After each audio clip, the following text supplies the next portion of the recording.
आता आपल्याला लसावी काढण्याच्या पद्धती किती आहेत रे? 3. पहिली आहे विभाज्य पद्धत, दुसरी आहे मूळ अवयव पद्धत आणि तिसरी आहे उभी मांडणी पद्धत. तर या 3 पद्धतीमध्ये आज आपण पहिली पद्धत बघणार आहे विभाज्य पद्धत. तर विभाज्य पद्धतीमध्ये आपल्याला समजा आपण एक उदाहरण घेतलं. उदाहरण आहे 8, 12 आणि 16.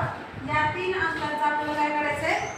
लसावी काढायचं आहे. मग लसावी काढण्यासाठी विभाज्य पद्धत म्हणजे काय असतं? या 8 या संख्येचा आपल्याला कसं काढणार? 8 चा पाढा तयार घ्यायचा. काय आहे 8चा पाढा?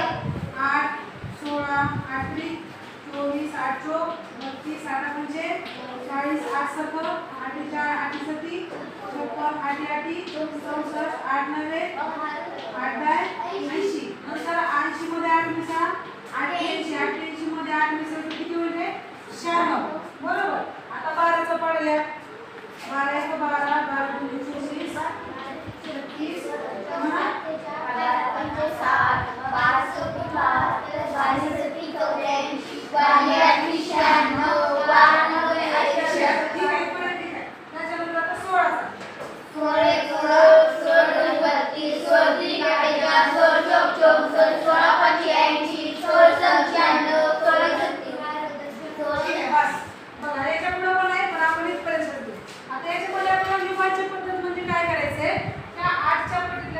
आपण 12च्या पटीतले लिहिले आणि 16च्या पण पटीतले लिहिले. बरोबर.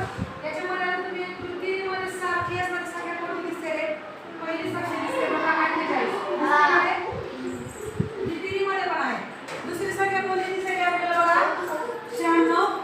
याच्यात पण आहे, याच्यामध्ये पण आहे, याच्यामध्ये पण आहे. आपल्याला 2 संख्या मिळाल्या. मग कोणत्या दिल्या सारीसाठी? कोणत्या मिळाल्या? कोणत्या संख्या आहेत? 48 आणि 96. पण 48 आणि 96. आता या 2 मध्ये आपल्याला लसावी म्हणजे काय असतो? लघुत्तम सामायिक विभाजन. लघुत्तम म्हणजे लहान. तर आता 48 आणि 96 मध्ये लहान संख्या कोणती आहे? 48. म्हणून 8, 12 आणि 16 यांचा लसावी किती असेल रे? 48.